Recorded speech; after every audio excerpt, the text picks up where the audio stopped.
You ask Tiger to solve. This deals with linear equations with one unknown. The final result is r equals -15/17. Let's solve it step by step.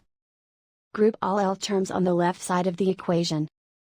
Subtract 10r from both sides. Group like terms. Simplify the arithmetic. Group like terms. Simplify the arithmetic. Group all constants on the right side of the equation. Add 7 to both sides. Simplify the arithmetic.